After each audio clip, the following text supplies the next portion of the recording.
Hey, Beth Jaffe here. Welcome to the video.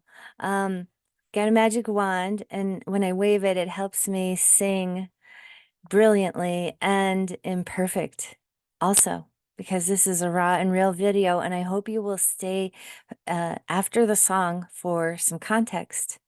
Here we go.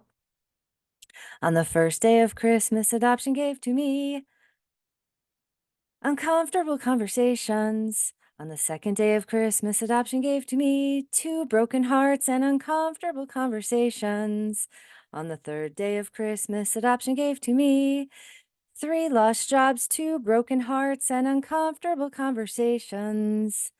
On the fourth day of Christmas, adoption gave to me four therapists, three lost jobs, two broken hearts, and uncomfortable conversations. On the fifth day of Christmas, adoption gave to me 5 tons of shame. Four therapists, three lost jobs, two broken hearts, and uncomfortable conversations. On the sixth day of Christmas, adoption gave to me 6 scarlet letters, 5 tons of shame.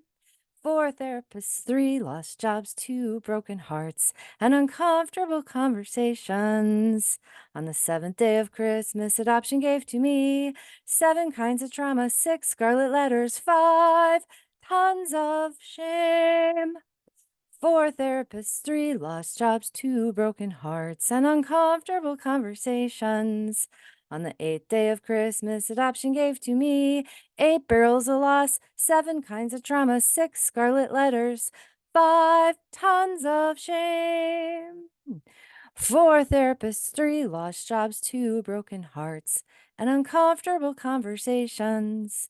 On the ninth day of Christmas, adoption gave to me 9 addiction hooks, 8 barrels of loss, 7 kinds of trauma, 6 scarlet letters, 5 tons of shame. Four therapists, three lost jobs, two broken hearts, and uncomfortable conversations. On the 10th day of Christmas, adoption gave to me 10 lies about grief, 9 addiction hooks, 8 barrels of loss, 7 kinds of trauma, 6 scarlet letters, 5 tons of shame. Four therapists, three lost jobs, two broken hearts, and uncomfortable conversations. On the 11th day of Christmas, adoption gave to me 11 triggers of rage, 10 lies about grief, 9 addiction hooks, 8 barrels of loss, 7 kinds of trauma, 6 scarlet letters, 5 tons of shame. Four therapists, three lost jobs, two broken hearts, and uncomfortable conversations. On the 12th day of Christmas, adoption gave to me 12 major regrets, 11 triggers of rage, 10 lies about grief, 9 addiction hooks, 8 barrels of loss, 7 kinds of trauma, 6 scarlet letters, 5 tons of shame. Four therapists, three lost jobs, two broken hearts, and uncomfortable conversations. Yeah, that's because I'm a birth mom and I'm a little bit aggravated about the holidays. I'm actually kind of a hot mess in my 50s here in these cold, dark days of holiday cheer. Because you know what? I lost my child to adoption because I chose life and I was young and uneducated, and people were not willing to support me. And the laws of the time are still the same.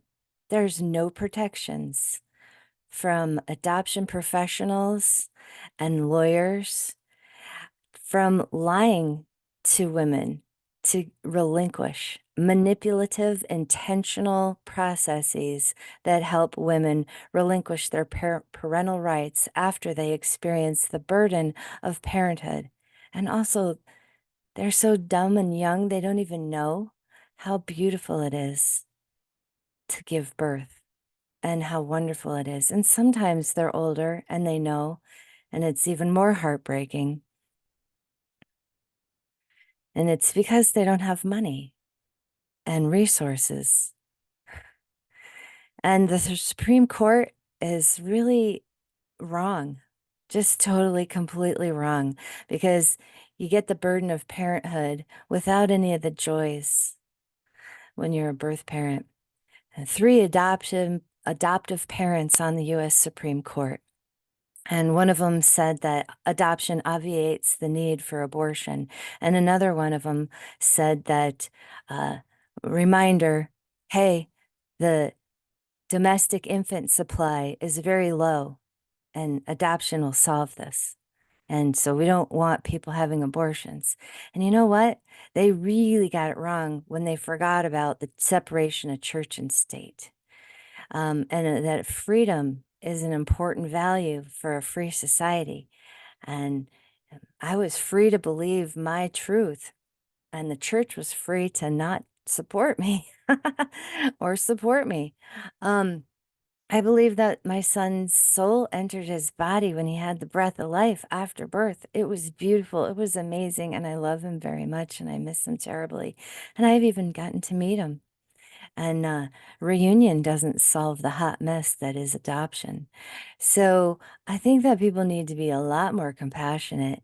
And I think that birth parents need to rise up and get help, step out of that lovely fog of denial because it helps keep you pain free, which is wonderful.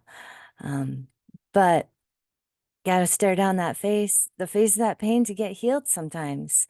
And maybe not, right? There's all kinds of ways of feeling good and better, but silence is being taken advantage of. So I'm encouraging birth parents to speak up.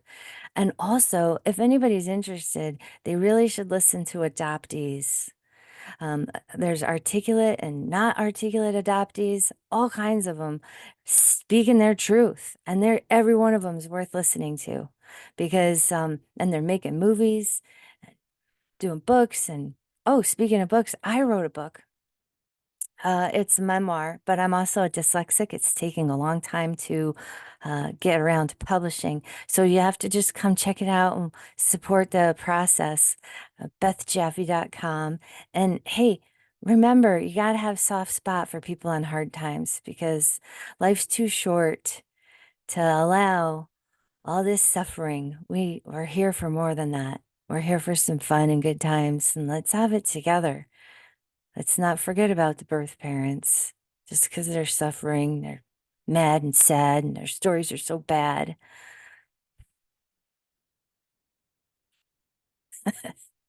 Merry Christmas.